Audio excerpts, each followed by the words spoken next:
سڵاتان لەبێت بەڕێزان لە کورسات نیوزەوە ئەم گەشتەی هەواڵەکانی وەرزشتان پێشکەش دەکەین. چواردەی مانگی داهاتوو لە مەلعبەکەی سلێمانی یاریەکی دۆستانە لە نێوان ئەستێرە دێرینەکانی کوردستان و عێراقدا بەڕێوە دەچێت کە ئەو یاریەش بە بۆنەی وازێنانی ئەحمەد سالار یاریزانی دیاری کوردستانە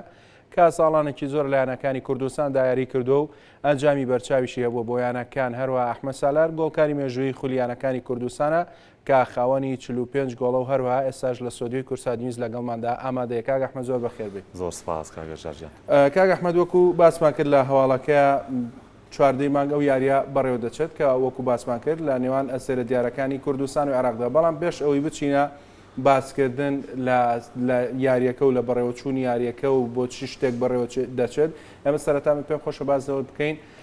تۆپی پێ چی بە ئەحمەد سالار بەخشیوە، هەروەها ئەحمەد سالاریش خۆی چی بە تۆپی پێ بەخشیوە. پێشێکی زۆر سپاس بەنسبەت ئەحمەد سالارەوەکەوە ساڵانێکی زۆرە خزمەتی وەرزشەکەم لە کوردستانە و تایبەتی شاری سلێمانی. بەنسبەت چیم بە تۆپی پێی کوردستان بەخشیوە ئەوەی ڕاستی بێ من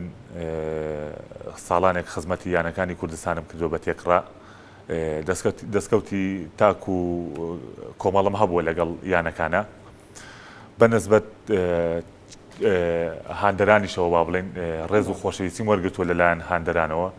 ئەوەی ڕاستی بێ با بڵێن کاچمە شوێنێکەوە ئەڵێنەوە ئەحمەد سالارە یا ئەڵێنەوە کاتنەکەی پێشووی نادی سلێمانیوە، یعنی حورمەتێکی زۆرم لێگرن و من سپاسیانەکەم ئەو هینانم کەوا وەرگرتووە با بڵێن لەلایەن هاندەران و ڕئیسیانەکانە و عەزوو ئیدارەکانە و من چاویان ماجەکەم. ساڵانێکی زۆرە کەوا ڕێز و حورمەتم لێنن و من سپاسیانەکەم. کاک ئەحمەد وەک خۆت باست کرد لە چەند یانێکی کوردستان دایاری و کردو، هەروەها چەند وێزگەیەکی ژیانە تاقی کردوێتەوە. باشترین وێزگای خۆت، باشترین کات یاریکردنە، باشترین ئەنجام یاریکردنە وەکو خۆت لە چیانەیە کا بووە کە بڵێ ئەمە باشترین وێزگەی ژیانی وەرزشی من بووە کە لەگەڵ ئەم یانەیە بەدەستم هێناوە؟ بەنسبەت ئینجاز و ئەو شتانیکەوە بەدەست هێناوە من وەکو ئەحمەد سالار با بڵێن هەریانێک و تایبەتمەندێکی خۆی هەیە وەکو ئەنجام و ئاست و لەو ڕوانگانەوە. بەڵام بەس ئەوەی کەوا قەت لە یاد ناچێت ساڵی 2006-2007 زۆر نازناوم بە دوایەکە هێنا وەکو تاکە شخصی با بڵێن وەکو جەماعی ناوەکو فەرقە بەس وەکو تاکە شخصی زۆر ئەنجامم هێنا با بڵێن گۆڵکاری خولی کوردستان بووم، باشی یارزانی دەڤەری سلێمانی بووم، دووەم باشی یارزانی کوردستان بووم و بانگێشی هەڵبژاردی ئۆڵمپی عێراقیش کرا. بەڵێ کاک ئەحمەد ئاسی تۆپی پێ لە ئێستادا چۆن دەبینی؟ تا چەند بەرەو پێش چووە لە 4 ساڵانی ڕابردوودا، یاخود تا چەند گەڕاوەتەوە دواوە و هەروە پاشەکشەی کردووە لە ئاسی پێش و یاخود لە ئاسی باشتری جارانی؟ خۆی کاگەژار تۆپی پێ ڕۆژ بە ڕۆژ لە جیهانە گەشە سەنێ، بەڵام بەس لە کوردستانە بەبوونی ئەو قەیرانیکەوە هاو بەسەر هەرێمی کوردستانە با بڵێن ڕازە تۆزێ وەرزش دواکە و لە کوردستانە ئەویش ئەو قەیرانە وای لێ کردکەوە وەرزش لە کوردستانە تۆزێ پەراوێز بخرێ، چونکە زۆر شتیکە هەبوو لە پێش وەرزشەوە حکوومەتی هەرێم با بڵێن ئەوانی پێش وەرزش خستە بوو. بەرحاڵ سوپاس و ستایش بۆ خوا خەریکن با بڵێن لە هەوڵی ئەوەیان کەوە ئەو وەرزشە دووبارە هەڵسێنەوە لەسەر پێیەکانی خۆی ڕیانی ڕایگرن لە دووبارە گەشە بکاتەوە وەکو ساڵانی پێشووتر. بەڵێ کاک ئەحمەد لە زۆر وڵاتان یاخود لە بەشێکی زۆر هەموو وڵاتان باز لەوە دەکرێت یاخود کردەوەیەک دیارەکە یاریزانە دێرینەکان یاخود بڵێن ئەو یاریزانانەی کە واز لە تۆپی پێدەێنن ئەبنا ئەندامی کارجێڕیانە یاخود ئەبنا ڕاهێنەر یاخود ئەبنا یاریدەدەری ڕاهێنەری یەکێک لایەنەکان یاخود یەکێک لە تیپەکانی وڵاتەکە یاخود شارەکەی خۆیان. تاسا لە کوردستانیش لەم ساڵانی دواییدا ئەمە ڕوویداوە دیاریترینیان وەکوە بینین ئەم ساڵ کاک پرسیار ڕایەنەریانی نەورۆز، بەڵێ هەروەها ڕایەنەریانی چەمچەماڵ. بەڵێ ئەمانە تا چەند ئەحمەد سالار بیری لەوە کردوێتەوە کە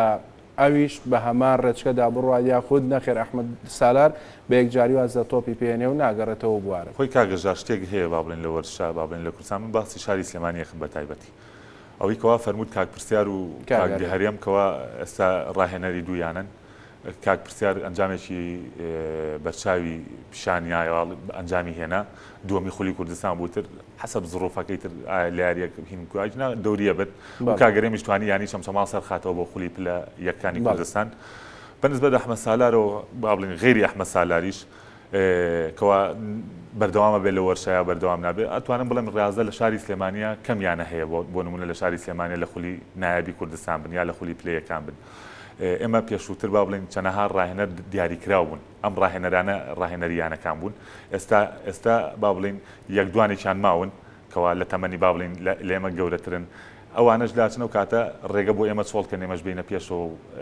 زۆر شتێکی طبیعیە یعنی بوارەکەی خۆمانە شارەزاییمان تیا هەیە ئەو بۆ بەستیترین نمونەش پرسیار و هەرێمە یعنی چۆڵیان کرد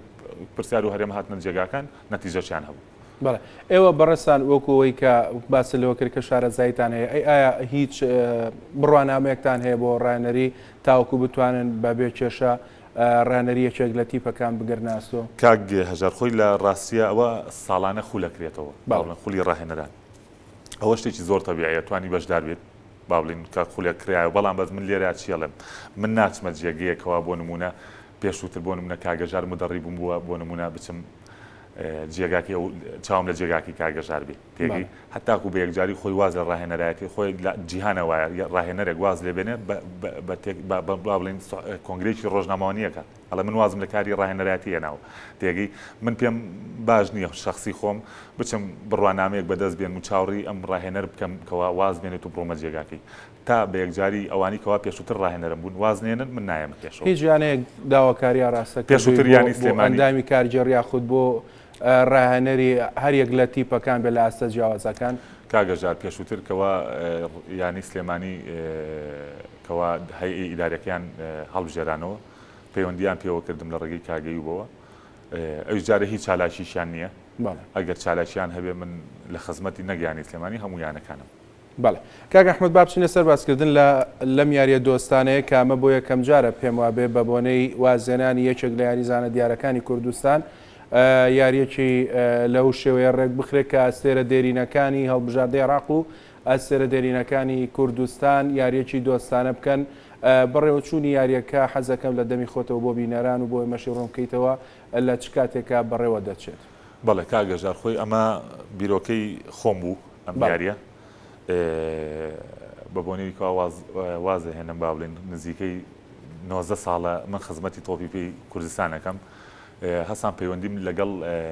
یاریزانی پێشووی کاپنی پێشووی هەڵبژاردەی عێراق عەباس عوبێد کرد شتێکی ئەو تەرحەم بۆ هین کرد و زۆریشی پێخۆش بوو ئیتر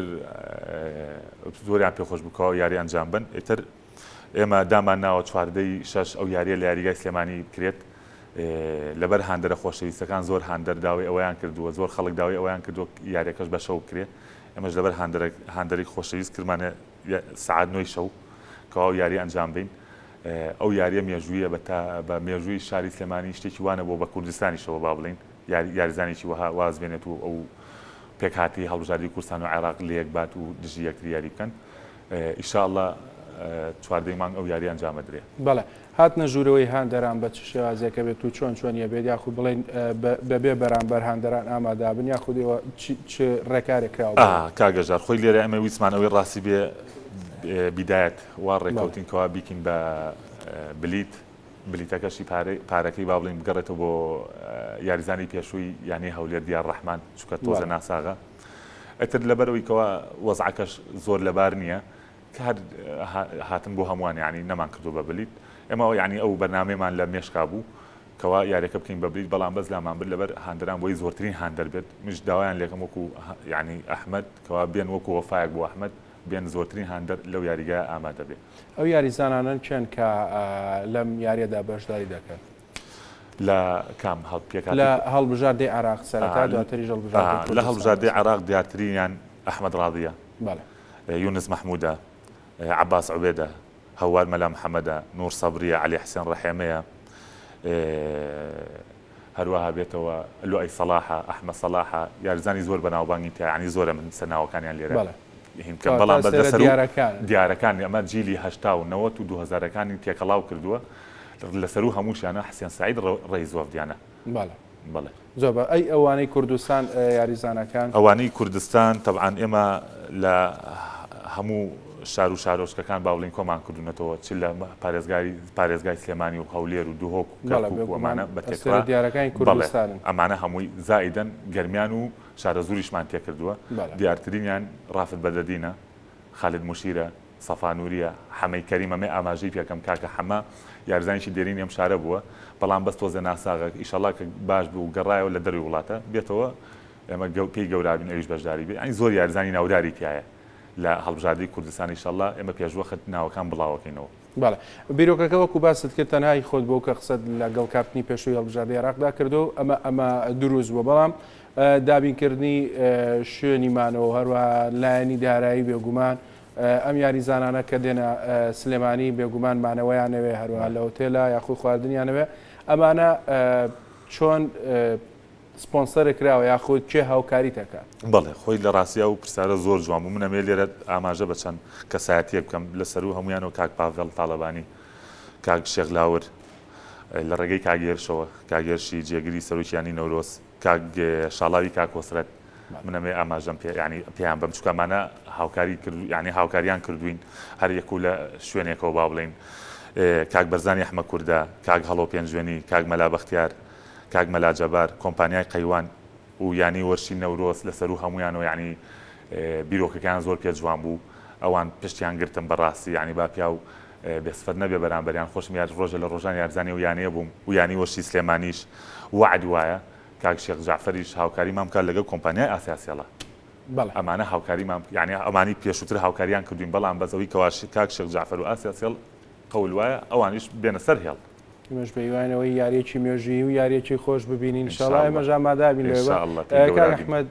هیچ شتێک ماوە لە کۆتاییدا خۆت بتەوێ بیڵێی فەرموو من ئەوەی ڕاستی بێت لێرەوە یەک داواکاریم هەیە لە گشت لایەک لە هەر چوار با بڵین هەر چوار پارێزگاکەی سلێمانی هەڵەبجە و کەرکووک و دوهۆک و هەولێر و ئەمانە زۆرترین هاندەر ئامادە بن وەک وەفایەک دووبار و سێبارەیەکەم وەک وەفایەک بۆ ئەحمەد کەوا زۆرترین هاندەر ئامادە بن لەو یاریە